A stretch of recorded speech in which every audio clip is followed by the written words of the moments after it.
qué parte de esos núcleos se encargan de la producción de la vasopresina y la oxitocina? Un tipo de neuronas específicas. ¿Cuáles son las neuronas? Neuronas parvocelulares y neuronas magnocelulares. Ahora, por temas académicos, el núcleo supraóptico va a producir ADH y el paraventricular oxitocina. Sin embargo, en la vida real, ojo, esto es para términos académicos, esto para ustedes es ley, ¿okay? Pero en la vida real, realmente el supraóptico y el paraventricular pueden producir ADH, ¿ok? Los dos. Entonces, esto es importantísimo. Hay unas neuronas que justamente son esas neuronas parvo y magnocelulares que tienen unos axones gigantescos, ¿ok? Van a llegar hasta la pars tuberalis, o sea, la parte posterior de la pituitaria o de la hipófisis. Ahí es justamente donde se van a almacenar unas vesículas especiales en forma de cuerpos de Henry, tanto la oxitocina como la ADH. ¿Ok? Entonces, pero eso es una pregunta muy sencilla. ¿Ok? Ojo, otro tip.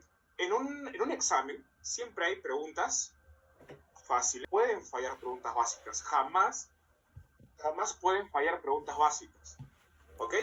Las medias, ¿ok? Son las que algunos pueden caer. ¿Ok? Y las avanzadas es literalmente te marcan la diferencia por milésimas en el puntaje. Entonces, siempre en un examen van a tener este tipo de preguntas. No quiere decir que, siempre hay preguntas difíciles o siempre me tocan las preguntas difíciles. No, ¿ok? Realmente siempre en un examen tiene que haber estos tres tipos de preguntas, ¿ok? Entonces, la primera es hipotálamo, ¿ok? Perfecto. Siguiente.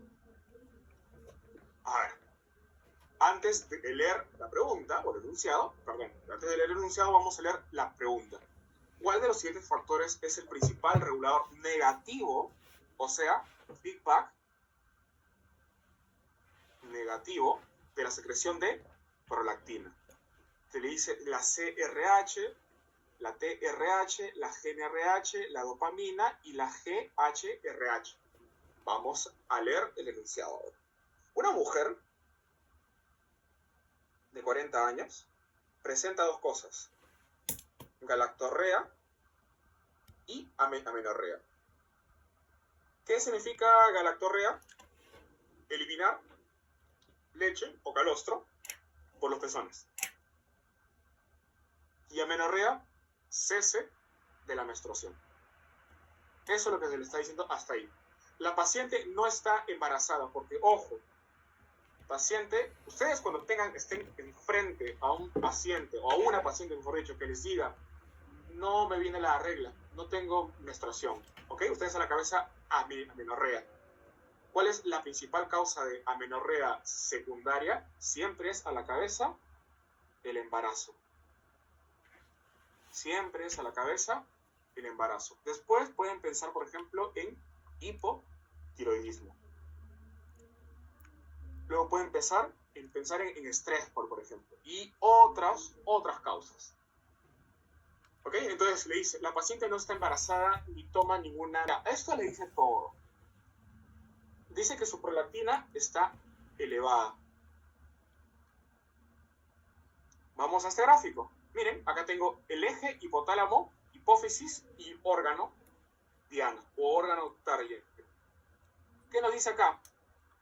Este es un eje normal que existe, ¿ok? Hay un feedback positivo, hay una retroalimentación positiva de la hormona liberadora de tirotropina hacia la prolactina. Cuando la prolactina aumenta, puede ir a dos lugares. Puede ir a la mama para producir, ¿qué cosa? Leche, calostro. O puede irse a otros órganos para hacer funciones X.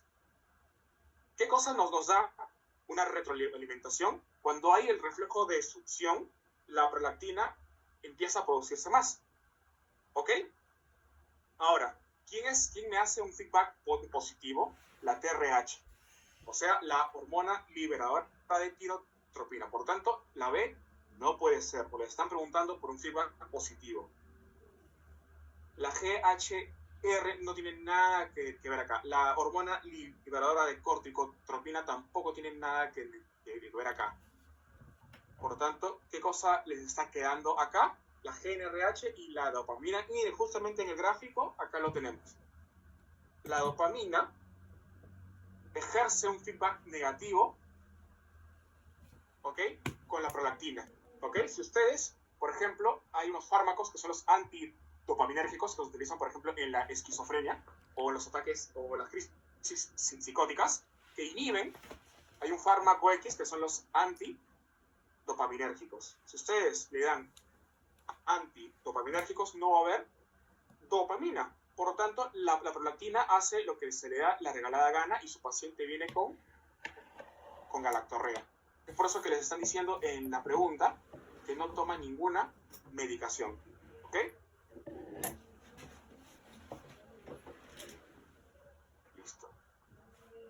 Listo. ¿Ok? Entonces la respuesta es la D. Perdón, D. ¿Ok? Listo. Siguiente pregunta. Antes de que continúe. Listo. ¿Ok? Entonces, no porque ya hayan pasado estructura 1 y 2, quiere decir que ya nunca van a volver a ver histología en su vida, no, al contrario. Entonces tienen que asociarlo, tienen que vincularlo. Entonces, miren, acá les ponen una foto, pero les doy un tip. El tip número 3. Cuando tengan fotos, créanme que la pregunta es más sencilla, ¿ok? A ver, vamos a admitir a todos. Ya. Acá tienen su presión es de 146,91, o sea, está muy elevado, ¿ok? En su primera cita. Las mediciones posteriores a la presión arterial han ido oscilando entre 135 a 156 en la sistólica y de 83 a 96 en la diastólica. Igual sigue siendo alto. Estamos frente a un caso de una persona que tiene, lo más probable, porque es una pregunta de examen, que tenga hipertensión. No se pongan a filosofar en un examen, porque los exámenes son de pacientes con preguntas robot. ¿Ok? Entonces, nada que será o no será, no. Eso déjenselo para cuando ustedes estén en el hospital. Ahorita ustedes no se pongan a filosofar. Es un paciente que le está diciendo que tiene hipertensión. Perfecto. Dice, el examen físico no muestra anomalías. Todo está bien, aparentemente. Luego se le dice que se le inicia lisinopril. ¿Ok? Ustedes saben que todo lo que acabe en pril son primos hermanos de, por ejemplo, el enalapril, el captopril. ¿Ok? Todos estos fármacos pertenecen a una familia. ¿Ok? A los inhibidores de la enzima convertidora de angiotensina. ¿Okay? A las finales forma parte de la cascada del eje del sistema renina-angiotensina, aldosterona, ¿no? Ustedes saben qué es: renina, angiotensinógeno, angiotensina 1, angiotensina 2,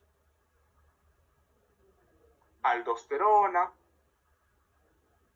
ADH. ¿Con qué finalidad hago todo esto? Aumentar mi presión arterial. ¿Ok? Eso pasa normalmente. ¿Ok? Pero la cosa es que este paciente tiene presiones muy elevadas. Eso quiere decir que este eje está muy estimulado. Por lo tanto, le damos un fármaco que lo que va a hacer es inhibir la conversión, ¿no? De angiotensina 1 a 2. O sea, bloquea este paso. Por lo tanto, nada de acá va a ocurrir. La pregunta es más probable que la administración de este fármaco produzca una disminución de la actividad de cuál una de estas partes? La A, que es la cápsula, la B, que es la zona glomerulosa, la C, que es la zona reticular. Cápsula, la A es la cápsula, la B es la zona glomerulosa, la C es la zona fasciculada, La D es la zona reticular. Y la que está más interna es la médula. Recuerden su histología. Si no lo recuerdan, vamos a verlo acá. Glomerulosa, fasciculada, reticular. Por eso, al menos a los que llevo histología conmigo saben que esto yo les he enseñado.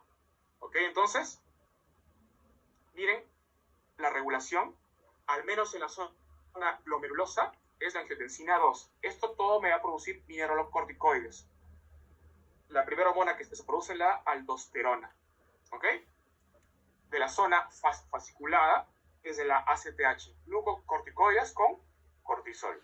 Y la ACTH son de los andrógenos débiles. Por ejemplo, la dihidroepiandrosterona. ¿Ok? Entonces, pregunta. Acá, ¿qué es lo que se está bloqueando? La aldosterona, ¿no? ¿Dónde se produce la aldosterona? En la zona glomerulosa. ¿Cuál es la zona glomerulosa? La B. Simple. ¿Ya? Listo. Entonces hemos literalmente desglosado una pregunta intrapleural, ¿ok? Relajación del diafragma, aumento de la presión intrapulmonar por la compresión del tórax, D, cierre de las vías aéreas superiores para prevenir la entrada de aire a los pulmones. ¿Ok? Esta pregunta también es sencilla, ¿ok? Cuarto tip. Usualmente, las preguntas más largas o más elaboradas suelen ser las respuestas. Ojo, no siempre, pero la mayoría de veces las preguntas que son más largas suelen ser la respuesta. ¿Ok? Entonces, omitiendo eso, que es el tip número 4, veamos esto. Yo estoy diciendo que es la inspiración. Ustedes saben que la respiración es un proceso dinámico. Tiene dos partes, la inspiración y la expiración. Ustedes saben, por ley de física, la ley de Boyle, que la presión 1, el producto de la presión 1 por el volumen 1 es igual a la presión 2 por el volumen 2. ¿Qué quiere decir esto? Que el volumen, si la presión aumenta, el volumen tiene que disminuir para que esto sea constante. Doctor, no entendí. Volvamos a física. ¿Cómo se comportan los gases? Ustedes han escuchado probablemente la palabra presurización. ¿Qué significa que algo esté presurizado? ¿Okay? Que algo esté presurizado quiere decir que ejerzo presión sobre un gas, ¿ok? Ustedes saben que la presión es igual a fuerza sobre área. Si yo, por ejemplo, tengo acá una máquina para presurizar y yo tengo acá moléculas de un gas, ¿ok? Imaginemos que yo comprimo esto, ¿ok? Yo reduzco el espacio, ¿ok? Reduzco el espacio, o sea, lo presurizo. El volumen está disminuyendo.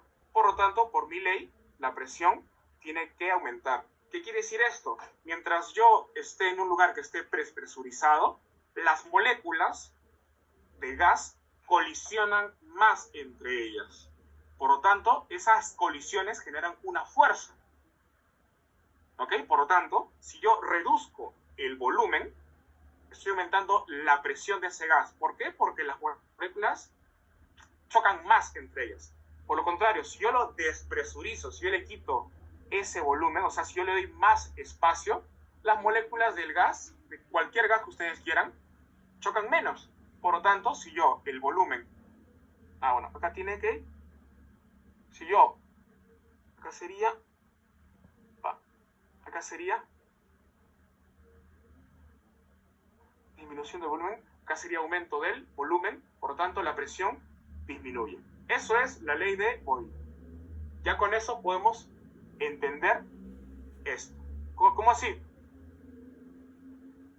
Por ejemplo, imaginemos que ustedes están haciendo ejercicio. Están inspirando. ¿Ok? Ya tienen su tráquea, bronquios y pulmones. En el proceso de la inspiración, su caja torácica se expande. ¿ok? Pero no solamente su caja torácica, su diafragma, cuando se contrae, se aplana y baja, ¿ok? Entonces, sería algo así. O sea, le están dando más espacio a su caja torácica de expandirse, por lo tanto, le están dando más espacio al pulmón para que se expanda. Eso se llama distensibilidad. Ojo. Entonces, yo estoy literalmente aumentando el volumen. ¿Ok? Yo aumento el volumen torácico. Incluso en alguna literatura gringa van a encontrar volumen intratorácico. Por lo tanto, si el volumen está aumentando, ¿qué pasará con la presión intratorácica o la presión intrapulmonar? Con esta ley de Boyle. Disminuye. Exacto, disminuye. Y eso lo saben no porque sean médicos, eso lo saben por física. La mayoría de preguntas de fisiología se responden utilizando conceptos de química y de física. ¿Ok? Y ahora no lo van a tener que memorizar, solamente tienen que recordar su fórmula. Nada más. Por lo tanto, contracción del diafragma y aumento del volumen torácico, por supuesto, disminución de la presión intratorácica, claro. Es más, este gráfico que está en su Guyton se lo responde. Es más, no solamente está en el Guyton, está en el Silverthorne. La respuesta es la B. ¿Ok? Siguiente. Ya, miren. Justamente lo que les estaba diciendo. Preguntas extensas, preguntas que están para abrumarlos. La mayoría comete el error y empieza de acá, avanza el punto y ya, ve el resto y ya se desanimó y pasa a la siguiente pregunta. Pues les dije, iniciamos con la pregunta y después con el enunciado. ¿Cuál de las siguientes opciones describe correctamente el mecanismo de acción del ADH? Uy, listo. La pregunta es puntual, me está diciendo qué hace la ADH. Y me comí, y no tuve que comerme todo el enunciado. Veamos las respuestas. Dice, actúa sobre los receptores B1 en las células principales del túbulo proximal, aumentando la reabsorción de sodio y agua. Bueno, se une a los receptores B2 en las células principales del conducto colector o el túbulo colector, aumentando la inserción de acopolinas de tipo 2 en la membrana apical para resolver agua. ¿Sí? Estimula directamente la actividad de la bomba sodio-potasio en las células intercaladas del conducto colector, aumentando la reabsorción de agua. Aumenta la síntesis de canales ENaC en la membrana apical del túbulo contorneado distal, promoviendo la reabsorción de sodio y agua. ¿Okay? El enunciado le dice esto. Varón de 35 años acude por deshidratación, vómitos y diarrea. Básicamente la diarrea y los vómitos respaldan su diagnóstico de deshidratación. Al examen física se observa hipotensión ortostática, les está diciendo que está deshidratado, no es nada del otro mundo, y una notable reducción en la diuresis. Ok, antidiuresis, por ahí va el asunto. La analítica muestra hiperosmolaridad plasmática.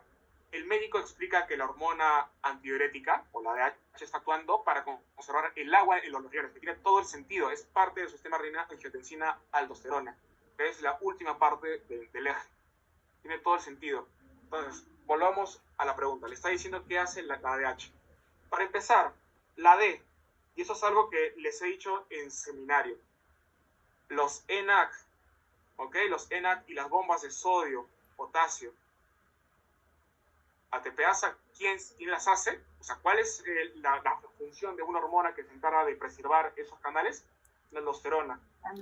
Tanto la D no puede ser. ¿Ok? Actúa sobre los receptores B1 en las células principales del túbulo. No, ya me está diciendo túbulo proximal y ya no tiene nada que ver. ¿Ok? Se une a los receptores B2 del túbulo colector y efectivamente, miren, incluso acá hay un gráfico que respalda lo que estoy diciendo. ¿Ok? Miren, el hipotálamo tiene estimuladores, ¿ok? Entre ellos está la hiperosmolaridad. ¿Ok? Eso lo que va a hacer es liberar vasopresina y ADH, pero sobre todo vasopresina, y tiene dos funciones la vasopresina, dependiendo a qué receptor vaya, los B1 y los B2. Si se van al riñón, lo que van a hacer es la reabsorción de líquidos, creando ¿qué cosa? Acuaporinas de tipo 2. Y eso lo vimos, bueno, al que le enseñe yo seminario, recuerden que esta fue el primer texto que les dije que vayan a leer. Dije que era importantísimo. ¿Okay? Entonces, a la final, si yo reabsorbo agua, ¿okay? Sin solutos, yo estoy literalmente bajando mi osmolaridad. O sea, es una medida compensatoria. Pero no nos vamos a poder filosofar de eso. Solamente nos está diciendo qué hace la vasopresina. Pues básicamente eso. Actuar son los receptores B2. ¿Ok? Y los B1, pero los B1 están en el músculo liso, no están en el túbulo proximal. Entonces, por tanto, la respuesta es la B. ¿Ok? Creo que faltan 8 minutos. Si por A o por B se corta, ¿okay? Esta es la presión transpulmonar, que justamente les dije que era esto. Es la diferencia que existe entre la presión intrapulmonar y la presión intrapleural. ¿Okay? Y el volumen, ¿ok? Miren, esto solamente lo van a responder, ni siquiera explicándoles este gráfico. Es una pregunta básica, ¿ok?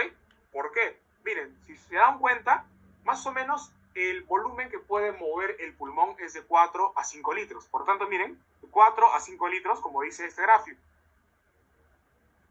Nuestro paciente puede mover solamente hasta 3. Por lo tanto, este paciente tiene un problema restrictivo, ¿ok?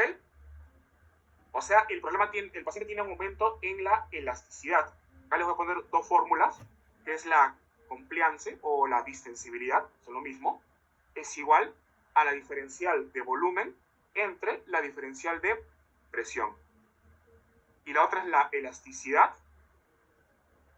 que es la diferencial de presión entre la diferencial de volumen. ¿Qué quiere decir esto? Que el volumen es inversamente proporcional a la elasticidad y la presión es inversamente a la distensibilidad.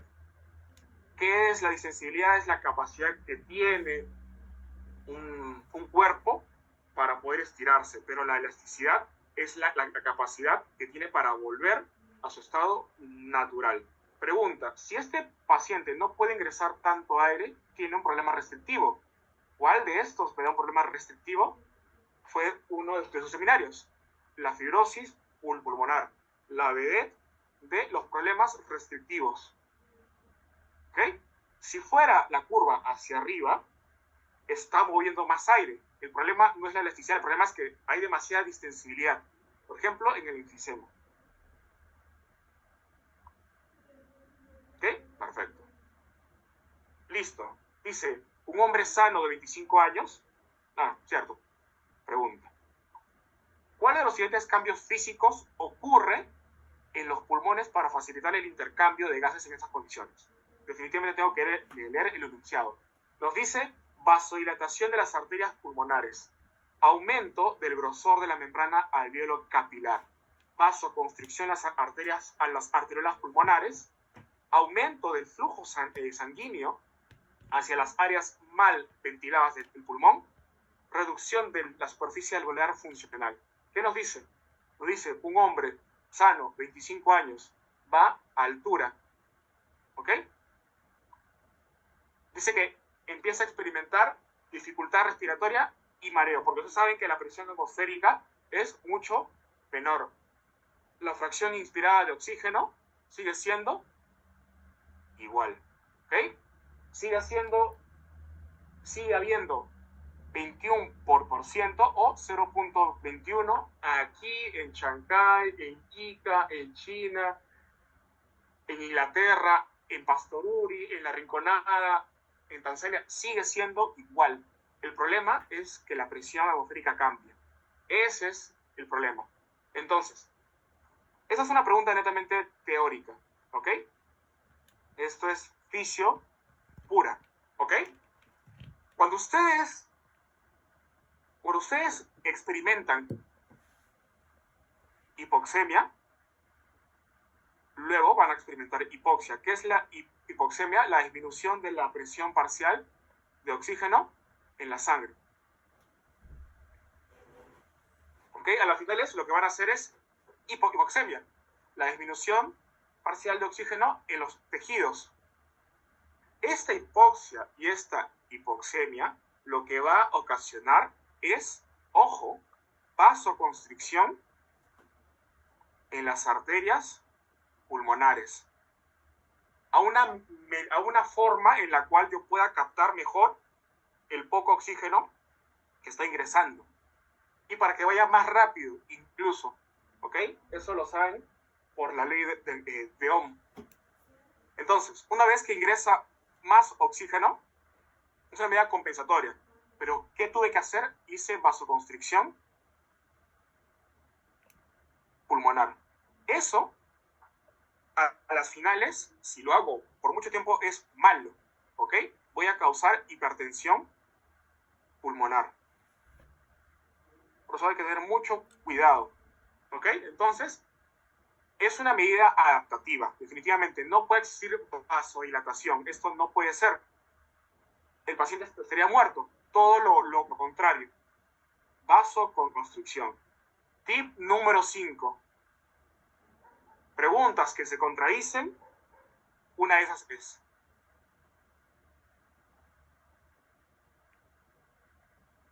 listo. Dice, hombre de 43 años, previamente sano, viene con fiebre, con tos, con disnea, o sea, sensación subjetiva de falta de aire.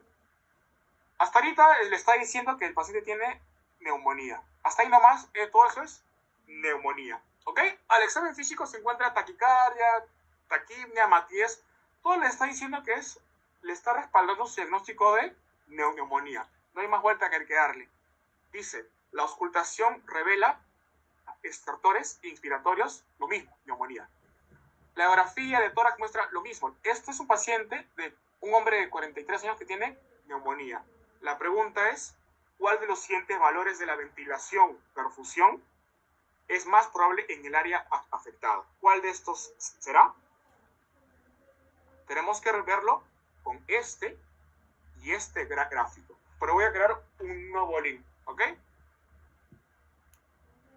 Nos vemos en el siguiente link.